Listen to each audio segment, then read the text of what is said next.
নমস্কাৰ এই মুহূৰ্তত আন এটা খুবেই গুৰুত্বপূৰ্ণ খবৰ দিব বিচাৰিছো গুৱাহাটীবাসীৰ বাবে আন এটা ভাল খবৰ দিলে মুখ্যমন্ত্ৰী হিমন্ত বিশ্ব শৰ্মাই শুভ উদ্বোধন কৰিলে লাল গণেশৰ এখন উৰণ সেতু আৰু এই উৰণ সেতুখন শ্যামা প্ৰসাদ মুখাৰ্জীৰ নামত নামকৰণ কৰা হ'ল আৰু তাৰ পাছতে এতিয়া অসন্তুষ্টি ব্যক্ত কৰিলে সদৌ অসম ছাত্ৰ সন্থাৰ সভাপতি উৎপল শৰ্মাৰ মতে যদি শ্যামা প্ৰসাদ মুখাৰ্জীৰ নামত ইয়াত উৰণ সেতু হ'ল তেতিয়া হলে ভূপেন হাজৰিকাৰ নামতো যাতে পশ্চিমবংগত এখন উৰণ সেতু হয় অথবা ৰখৰাজ লক্ষ্মীনাথ বেজবৰুৱাৰ নামতো যাতে এখন উৰণ সেতু হয় তাৰ বাবে হিমন্ত বিশ্ব শৰ্মাৰ নেতৃত্বাধীন বিজেপি চৰকাৰখনে বিশেষভাৱে গুৰুত্ব দিয়ক কাৰণ পশ্চিমবংগতো এতিয়া বিজেপি চৰকাৰ অসমতো বিজেপি চৰকাৰ আৰু অসমৰ মুখ্যমন্ত্ৰীৰ সৈতে সুসম্পৰ্ক আছে পশ্চিমবংগৰ মুখ্যমন্ত্ৰী আৰু সদৌ অসম ছাত্ৰ সন্থাৰ সভাপতি উৎপল শৰ্মাৰ মন্তব্যক লৈ ব্যাপক চৰ্চা আৰম্ভ হৈছে ৰাজ্যত সবিশেষ দৰ্শকসকলৰ বাবে জানাইছো গুৰুত্বপূৰ্ণ খবৰ এই মুহূৰ্তত ভূপেন হাজৰিকাৰ নামত উৰণ সেতু নিৰ্মাণ কৰক পশ্চিমবংগ বিজেপি চৰকাৰলৈ মুকলি আহ্বান ছাত্ৰ সন্থাৰ লাল গণেশৰ উৰণ সেতু শ্যামা প্ৰসাদ মুখাৰ্জীৰ নামত নামকৰণক লৈ প্ৰতিক্ৰিয়া সংবাদ মাধ্যমৰ জৰিয়তে হিমন্ত চৰকাৰক আহ্বান উৎপল শৰ্মা ছাত্ৰ সন্থাৰ সভাপতি উৎপল শৰ্মাই ভূপেন হাজৰিকা অথবা লক্ষ্মীনাথ বেজবৰুৱাৰ নামত পশ্চিমবংগত উৰণ সেতু নিৰ্মাণৰ বাবে পদক্ষেপ ল'বলৈ আহ্বান জনাইছে বিজেপি চৰকাৰক এই মুহূৰ্তত উৎপল শৰ্মাৰ প্ৰতিক্ৰিয়া আমি আগবঢ়াইছো ইখনৰ পিছত সিখন উৰণ সেতু মুকলি কৰি আছে বিশিষ্ট লোকৰ নামত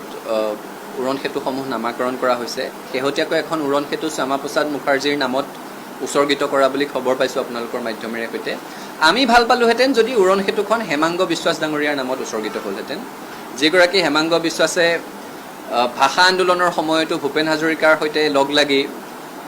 ভাষা আন্দোলনত যাতে গোষ্ঠীগত সংঘৰ্ষ নহয় তাৰ ৰোধ কৰিবৰ কাৰণে বিশেষ ব্যৱস্থা লৈছিল যিগৰাকী হেমাংগ বিশ্বাসৰ সৈতে একেলগে ডক্টৰ ভূপেন হাজৰিকাদেৱে ভাষা আন্দোলনৰ সময়ত গোষ্ঠীগত সংঘৰ্ষ ৰোধ কৰিবৰ কাৰণে আগবাঢ়ি আহিছিল ভূপেন হাজৰিকাদেৱে মানুহে মানুহৰ বাবে গীতটি লিখিছিল সেইগৰাকী হেমাংগ বিশ্বাসৰ নামত যদি উৰণ সেতুখনৰ নাম হ'লহেঁতেন আমি ভাল পালোহেঁতেন যি কি নহওক এতিয়া খালি আমাৰ মুখ্যমন্ত্ৰীলৈ এটাই আহ্বান পশ্চিমবংগতো তেওঁলোকৰ মনৰ একে মনৰ চৰকাৰ হৈছে বুলি তেওঁলোকে কৈছে আমি সকলোৱে দেখিছোঁ গতিকে এতিয়া তেওঁ ব্যৱস্থা গ্ৰহণ কৰিব লাগে যে পশ্চিমবংগতো যাতে অন্ততঃ এখন উৰণ সেতু ডক্টৰ ভূপেন হাজৰিকাৰ নামত বা লক্ষ্মীনাথ বেজবৰুৱাৰ নামত বা সাউথ ভোলানাথ বৰুৱাৰ নামত উৎসৰ্গা কৰা হয় তাৰ ব্যৱস্থা ল'বৰ কাৰণে অসমৰ মুখ্যমন্ত্ৰীগৰাকীক অনুৰোধ জনাইছোঁ ইখনৰ পিছত সিখন উৰণ সেতু মুকলি কৰি আছে বিশিষ্ট লোকৰ নামত উৰণ সেতুসমূহ নামাকৰণ কৰা হৈছে শেহতীয়াকৈ এখন উৰণ সেতু শ্যামা প্ৰসাদ মুখাৰ্জীৰ নামত উৎসৰ্গিত কৰা বুলি খবৰ পাইছোঁ আপোনালোকৰ মাধ্যমেৰে সৈতে আমি ভাল পালোহেঁতেন যদি উৰণ সেতুখন হেমাংগ বিশ্বাস ডাঙৰীয়াৰ নামত উৎসৰ্গিত হ'লহেঁতেন যিগৰাকী হেমাংগ বিশ্বাসে ভাষা আন্দোলনৰ সময়তো ভূপেন হাজৰিকাৰ সৈতে লগ লাগি ভাষা আন্দোলনত যাতে গোষ্ঠীগত সংঘৰ্ষ নহয় তাৰ ৰোধ কৰিবৰ কাৰণে বিশেষ ব্যৱস্থা লৈছিল যিগৰাকী হেমাংগ বিশ্বাসৰ সৈতে একেলগে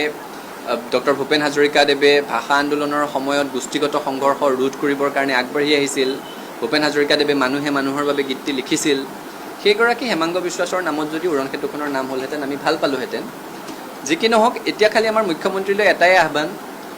পশ্চিমবংগতো তেওঁলোকৰ মনৰ একে মনৰ চৰকাৰ হৈছে বুলি তেওঁলোকে কৈছে আমি সকলোৱে দেখিছোঁ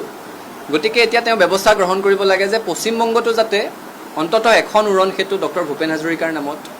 বা লক্ষ্মীনাথ বেজবৰুৱাৰ নামত বা সাউথ ভোলানাথ বৰুৱাৰ নামত উৎসৰ্গা কৰা হয় তাৰ ব্যৱস্থা ল'বৰ কাৰণে অসমৰ মুখ্যমন্ত্ৰীগৰাকীক অনুৰোধ জনাইছোঁ উত্তৰ পূবৰ আগশাৰী শিক্ষা প্ৰতিষ্ঠান প্ৰতীক্ষা গ্ৰুপ অফ ইনষ্টিটিউচনছ 2026 বৰ্ষৰ বাবে আৰম্ভ হ'ল নামভৰ্তি প্ৰক্ৰিয়া B Pharm D Pharm BSc nursing BMRIT BMLT GNM BPT পাঠ্যক্ৰমৰ বাবে মুকলি নামভৰ্তি 17 এপ্ৰিলৰ পৰা আৰম্ভ হৈছে বিনামূলীয়া CEE কোচিং আজিয়ে যোগাযোগ কৰক এই নম্বৰত 9706321768 9181022366 আৰু 9181022377